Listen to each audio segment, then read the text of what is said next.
Hello students, welcome back to Sachin math classes. आज जो हमारा लीनियर अलजेब्रा चल रहा है, आज उसके हम नेक्स्ट टॉपिक के ऊपर बात कर रहे हैं, जो हमारा है क्रैमर्स रूल। ये क्रैमर्स रूल्स हमारा किस काम आता है, इसका हम कैसे यूज़ करते हैं, किस लिए इसका यूज़ में आया और इसका वर्किंग रूल क्या है, और इससे रिलेटेड कुछ एग्जांपल्स सोल्व करने की कोशिश करेंगे। कुछ ऐसे क्वेश्चंस भी लेंगे जिनमें हमारा जो क्रैमर्स रूल्स है वो वर्किंग काम भी करेगा, और कुछ ऐसे क्वेश्चंस भी लेंगे जिसमें हमारा जो वर्किंग रूल है वो काम नहीं करेगा। तो हम दोनों ही क्वेश्चंस लेंगे, दोनों प्रकार के क्वेश्चंस लेंगे और उनको करने की कोशिश करेंगे। तो पहला क्वेश्चन, सबसे पहले हम इसके वर्किंग रूल्स के ऊपर बात कर लेते हैं कि इसका वर्किंग रूल्स क्या है स्टूडेंट्स हमारा। तो सबसे पहले चलते हैं इसके वर्किंग रूल्स के ऊपर कि इसका वर्किंग रूल्स क्या है हमारा स्टूडेंट्स। तो सबसे पहले हमें स्टूडेंट्स जो हमारा जो गॉस एलिमिनेशन मेथड था उसकी तरह ही हमारा जो सिमिलरली है, तीन हमारी जो लीनियर इक्वेशंस दी हुई होंगी, जो इस प्रकार दी हुई होंगी। स्टेप वन में सबसे पहले हमें स्टूडेंट्स क्या फाइंड करना है, तो सबसे स्टेप वन है, इसमें हमें क्या करना है, फाइंड डेल। अभी बोलोगे डेल क्या है, देखो डेल मैं बताता हूँ आपको। डेल का मतलब इधर डिटर्मिनेंट ही है, जो हमारा एक मैट्रिक्स रहेगा। क्या रहेगा, एक हमारा मैट्रिक्स रहेगा।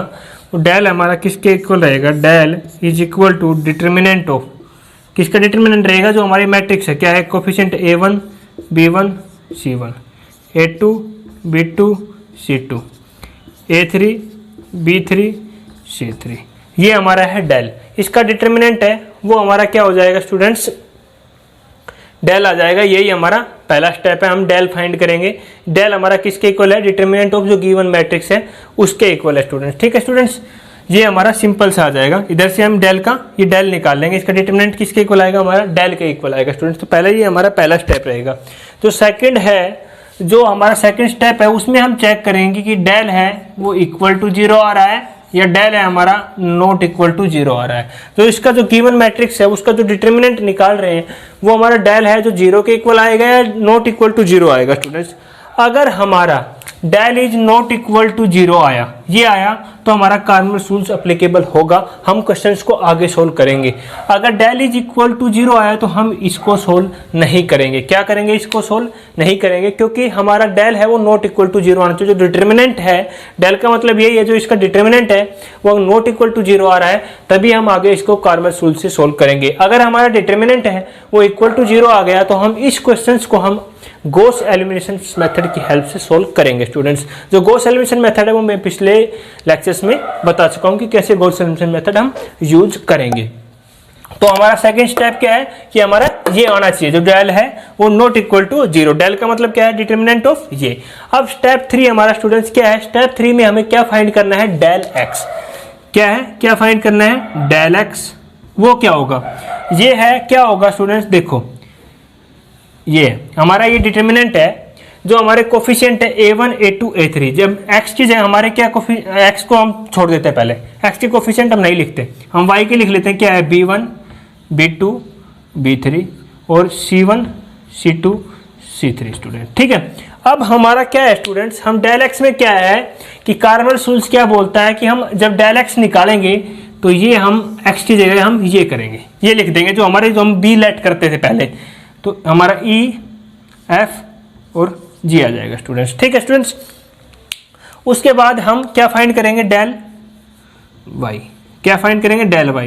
डेल y फाइंड करेंगे तो स्टूडेंट्स हमारा क्या आएगा, ये हम A1 A2 A3 A3 अब y निकालें, y का कोफिशिएंट नहीं लेंगे, B1 B2 B3 नहीं लेंगे, क्या लेंगे, C1 C2 C3। ठीक है स्टूडेंट्स, अब हम क्या लेंगे, y की जगह क्या लेंगे, वही same E F G, E F और G लेंगे हम। ठीक है स्टूडेंट्स, अब उसके बाद हम क्या फाइंड करेंगे, del z, sorry students, del z find करेंगे। डेल जेड फाइंड करेंगे तो similarly A1 A2 A3 B1 B2 B3, तो जेड के कोफिशिएंट है हमारे क्या है, C1 C2 C3 मैंने नहीं लिया, उसकी जगह क्या निकाल दिया, E F और G। डेल एक्स का मतलब है इसका डिटर्मिनेंट निकालेंगे, डेल वाई का मतलब इसका डिटर्मिनेंट निकालेंगे, और डेल जेड का मतलब हम इसका डिटर्मिनेंट निकालेंगे स्टूडेंट्स। तो ये थे हमारे 3 स्टेप। अब चलते हैं स्टेप नंबर 4 के ऊपर कि स्टेप नंबर 4 हमारा क्या है स्टूडेंट्स। हमारा स्टेप नंबर 4 है स्टूडेंट्स। इधर स्टेप नंबर 4 जो हमारा दिया हुआ है, स्टेप नंबर 4 में हमें क्या है, एक्स वाई और जेड की वैल्यू फाइंड करनी है स्टूडेंट्स। तो हमारा जो एक्स की वैल्यू आएगी स्टूडेंट्स वो किसके इक्वल आएगी, डेल एक्स अपॉन डेल। जो हमारे डेल क्या था हमारा, जो हमने डिटरमिनेंट स्टार्टिंग में इसका निकाला था वो y की वैल्यू किसके इक्वल आएगी, डेल y अपॉन डेल, और z की वैल्यू किसके इक्वल आएगी हमारी, डेल z अपॉन z। ये हमारी x y और z की वैल्यू स्टूडेंट्स आ जाएगी स्टूडेंट्स। तो यही था हमारे इस क्वेश्चन में, बाकी हमारा इस क्वेश्चन में कुछ नहीं था, हमें यही वर्किंग रूल्स है हमारा किसका, क्रैमर्स रूल्स का। सबसे पहले स्टेप में हमने क्या किया, इसका पूरा जो a1 a2 a3 b1 b2 b3 जो 3 into 3 का मैट्रिक्स बन रहा है उसका हमने क्या निकाला स्टूडेंट्स, डिटरमिनेंट निकाला। डिटरमिनेंट का मतलब हमने डेल निकाला इधर। स्टेप 2 में हमने क्या चेक किया कि डेल है वो हमारा नॉट इक्वल टू 0 आ रहा है, इक्वल टू 0 आ रहा है। अगर इक्वल टू 0 आ रहा है तो हमारा क्रैमर्स रूल सप्लाई होगा, अगर नॉट इक्वल टू 0 आ रहा है तो जो नॉट इक्वल टू आ रहा है तो हमारा क्रैमर्स रूल सप्लाई होगा, अगर इक्वल टू 0 आ रहा है तो इधर ही स्टॉप लिख देंगे और लिख देंगे कि वह Cramer's rules are not applicable. This question is solve by Gauss elimination method. तो स्टेप नंबर 3 है, स्टेप नंबर 3 हमारा क्या होगा, जो डेल एक्स है हम क्या निकालेंगे, del X del Y del Z. अब del X del Y del Z कैसे निकालते हैं स्टूडेंट्स, डेल एक्स में निकालेंगे तो हम एक्स के जो इधर कोफिशिएंट दिए हुए वो नहीं लेंगे, उसकी जगह हमारे जो कांस्टेंट टर्म दी हुई है ई एफ जी वो लेंगे। डेल वाई में हम वाई के कोफिशिएंट नहीं लेंगे, उसकी जगह ई एफ जी निकालेंगे और उसका डिटरमिनेंट निकालेंगे। तो जेड है, जेड में हम किसके नहीं लेंगे, जेड के कोफिशिएंट नहीं लेंगे, उसकी जगह लेंगे ई एफ जी लिखेंगे, ठीक है। तो ये हो गया हमारा स्टेप 3 में हमें एक्स डेल वाई और डेल जेड फाइंड कर लिया। तो स्टेप नंबर 4 है जो हमारा लास्ट स्टेप है, उसमें एक्स की वैल्यू क्या होगी, del x upon del. Del x की वैल्यू इधर से डिटरमिनेंट निकालेंगे तब आ जाएगी, और डेल की वैल्यू जो हमने स्टार्टिंग में फाइंड की थी सिमिलरली हमारी तीनों वैल्यू आ जाएगी स्टूडेंट्स। तो ये था हमारा क्रैमर्स रूल्स का वर्किंग रूल्स। अब इससे रिलेटेड कुछ क्वेश्चंस के ऊपर हम बात कर लेते हैं कि हमारा क्वेश्चंस क्या क्या दिया, किस प्रकार से आता है और किस प्रकार से हम उसको सोल्व कर लेते हैं। उससे पहले आपको इसका वर्किंग रूल्स का अच्छी तरह पता होना चाहिए स्टूडेंट्स, ठीक है। तो बिल्कुल इजी क्वेश्चंस है और हमारा 5 मार्क्स का क्वेश्चन आता है एग्जाम में, बहुत बार मैंने देखा है, बहुत बार पूछा जाता है। तो सबसे पहला क्वेश्चन हमारा क्या दिया हुआ स्टूडेंट्स, क्वेश्चन ले लेते हैं हम। पहला क्वेश्चन हमारा गिवन है students 2x plus 3y plus z is equal to 11, x plus y plus 2z equal to 6, 2x minus y plus 2z is equal to 6 students, ठीक है स्टूडेंट्स। ये हमें दिया हुआ है स्टूडेंट्स। आपको डिटरमिनेंट क्लास 11th में निकालना आपने सीख लिया है, तो डिटरमिनेंट अब इधर मैं आपको निकाल के दिखाऊंगा नहीं, डायरेक्ट मैं क्वेश्चन को सोल्व करूंगा। सबसे पहला स्टेप 1 देखो, स्टेप 1 मैं स्टेप टू स्टेप क्वेश्चंस कराऊंगा स्टूडेंट्स हर क्वेश्चंस के, ठीक है। पहले स्टेप में मैंने क्या फाइंड किया, क्या बताया था आपको, हम क्या करेंगे, डेल फाइंड डेल। डेल किसके इक्वल था, डिटरमिनेंट किसका, इसके कोफिशिएंट का, क्या है 2 3 1, 2 3 1। जेड के साथ कुछ नहीं तो हमने 1 ले लिया, एक्स के साथ कुछ नहीं है तो कुछ भी होता है हमारा 1 ही होता है, वाई के साथ कुछ नहीं है 2 माइनस 1, ये इधर माइनस का वाई तो क्या आएगा माइनस का 1, और ये क्या हो गया 2। स्टूडेंट्स इसका हम डिटरमिनेंट निकालेंगे, तो इसका डिटरमिनेंट किसके, आपको डिटरमिनेंट क्लास 12th में निकालना सीखा ही है, तो हम इसका डिटरमिनेंट निकालेंगे तो हमारा कितना आएगा 11। मैं डिटरमिनेंट इधर निकाल के नहीं दिखाऊं क्योंकि क्लास 12th में आप अच्छी तरह सीख चुके हो, तो मैं डिटरमिनेंट नहीं निकाल के दिखाऊंगा, ठीक है स्टूडेंट्स। तो हमारा ये हो गया, डिटरमिनेंट कितना आया हमारा 11 आया। अब चलते हैं स्टेप नंबर 2 पे। स्टेप 2 हमारा क्या बोलता था कि determinant is not equal to 0 आना चाहिए, हमारा क्या आना चाहिए, determinant is not equal to 0। और स्टूडेंट्स हमारा क्या आया, determinant is not equal to 0, तो डेल इज इक्वल टू 11। तो हमारा सेटिस्फैक्ट्री हो गया कंडीशन, स्टेप 2 भी सोल्व हो गया हमारा। चलते हैं स्टेप नंबर 3 पे। स्टेप 3 क्या बोल रहा है हमारा, डेल एक्स, क्या बोल रहा है हमारा, डेल एक्स।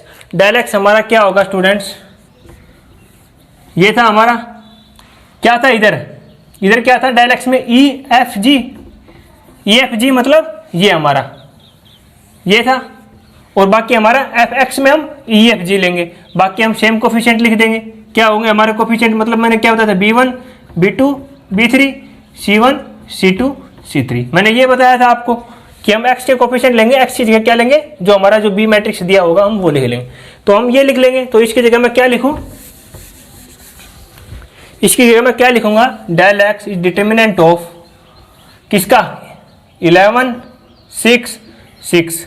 आगे क्या कोफिशिएंट आएंगे हमारे, y क्या आएंगे 3 1 -1, और इधर कितना आएगा 1 2 2 1 2 2। तो इधर से हमारे डेल एक्स का डिटरमिनेंट कितना आएगा स्टूडेंट्स?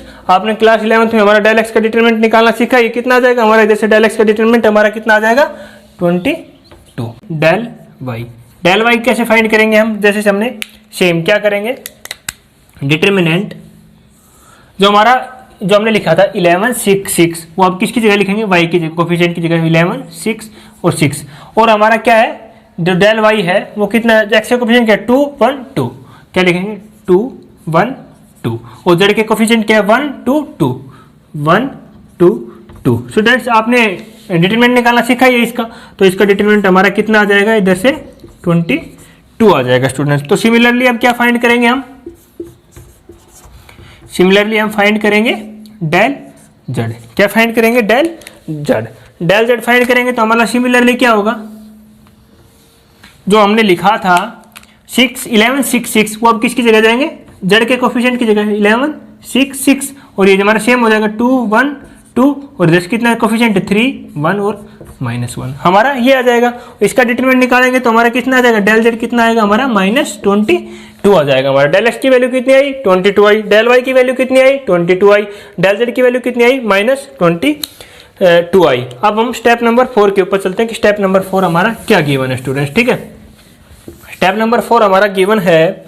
स्टेप नंबर 4 में मैंने आपको बताया था, स्टेप नंबर 4 में हमारा क्या था कि x है वो किसके इक्वल होगा? हमारा डेल एक्स अपॉन एक्स के इक्वल होगा, और y हमारा किसके इक्वल होगा? डेल वाई अपॉन वाई के इक्वल होगा, और z किसके इक्वल होगा? डेल जेड ये डेल के इक्वल, और ये भी डेल, और डेल जेड अपॉन डेल के इक्वल होगा। ये होगा हमारा। डेल एक्स की वैल्यू कितनी आई स्टूडेंट्स हमारी? इधर से 22, और डेल की वैल्यू कितनी आई हमारी? 11 आई है, तो 11 2 जा 22, तो एक्स की वैल्यू कितनी आ गई? 2 आ गई। डेल वाई की वैल्यू कितनी आई है हमारी? 22, अपॉन डेल की वैल्यू कितनी आई है? 11, तो ये इसकी वाई की वैल्यू भी कितनी आई? 2 आई। सिमिलरली जेड की वैल्यू कितनी आई हमारी? -22 आई, अपॉन डेल की वैल्यू कितनी? 11, तो ये कितनी आ गई हमारी?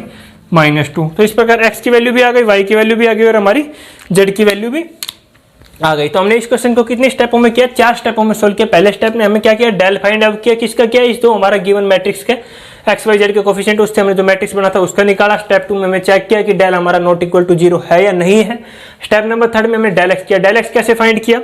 हमने डेल एक्स फाइंड किया जो हमारे एक्स है, हम जब डेल एक्स निकाल रहे हैं तो हम एक्स के कोफिशिएंट नहीं लेंगे, जो हमारे ये कोफिशिएंट है वो नहीं लेंगे, उसकी जगह क्या लेंगे? हम ये लेंगे। उसकी जगह मैंने ये लिख दिया। बाकी हम y के कोफिशिएंट की जगह 3 1 -1 3 1 -1 लिया मैंने, और z की जगह 1 2 2 लिया, 1 2 2 लिया। सिमिलरली हमने y के टाइम आया, जब y का टाइम लिया, जब हमने y के कोफिशिएंट नहीं लिया, y की जगह हमने क्या पुट कर दिया? ये। इसके टाइम में ये किया, y के टाइम में हमने ये पुट कर दिया। बाकी x के और z के कोफिशिएंट एज इट इज लिख दिए।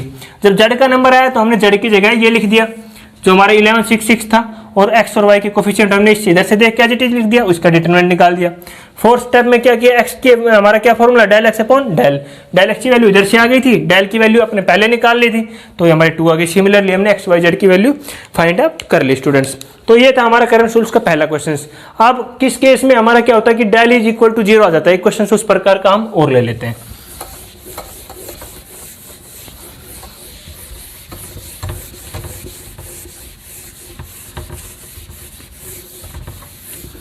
तो स्टूडेंट्स एक क्वेश्चन और ले लेते हैं। देखो हमारा क्वेश्चन क्या दिया हुआ है। क्वेश्चन हमारा सेकंड दिया हुआ है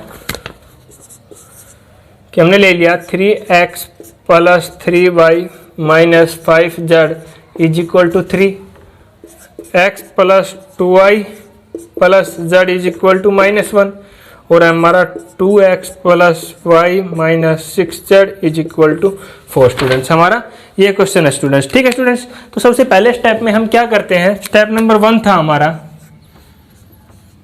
स्टेप 1 में हम क्या फाइंड करते हैं? Find del. डेल हमारा किसके इक्वल होता है? हमारा डिटरमिनेंट इक्वल टू जो हमारा ये कोफिशिएंट है क्या? 3 3 - 5, क्या हमारा 1 2 1, हमारा है क्या 2 1 और -6। ये हम ये फाइंड करते हैं। इधर से हमारी डेल की वैल्यू मान लो कुछ भी आ गई, इसमें आएगा, इस क्वेश्चन में आई हमारी ये क्या आएगी? डेल की वैल्यू 0 आ जाएगी। तो पहला स्टेप ये हो गया। स्टेप नंबर 2 है हमारा। स्टेप नंबर 2, स्टेप नंबर 2 हमारा क्या बोलता है? हमें चेक करना है, check del x is not equal to 0। लेकिन हमारा तो इस क्वेश्चन में क्या आ गया स्टूडेंट्स,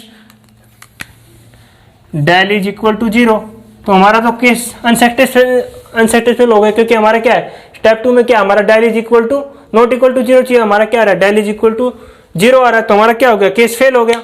तो हम इधर ही क्या लिख देंगे, when del is equal to 0 so the given question is not solve by Cramer's rule. ठीक है, हमारा ये क्वेश्चन क्रैमर्स रूल से नहीं सोल्व होगा। बाकी आपको क्वेश्चन में बता दिया जाएगा कि अगर क्रैमर्स रूल से क्वेश्चन सोल्व नहीं हो रहा तो आपको गॉस से मेथड से सोल्व करना है। लगभग तो यही पूछा जाता है कि अगर क्रैमर्स रूल्स काम नहीं कर रहा तो हमारा गॉस एलिमिनेशन मेथड से हम सोल्व करें इस क्वेश्चन को। अगर गॉस एलिमिनेशन मेथड आपने नहीं पढ़ा है तो उसका लिंक मैं डिस्क्रिप्शन में दे दूंगा, मैंने वो लेक्चर्स पहले करा दिया कि गॉस एलिमिनेशन मेथड से उससे हम इसको सोल्व कर सकते हैं स्टूडेंट्स। ठीक है स्टूडेंट्स, वीडियो में कुछ प्रॉब्लम आए तो कमेंट करके जरूर बताना, वीडियो अच्छा लगे तो वीडियो को लाइक करना, चैनल को सब्सक्राइब करना। Thank you students.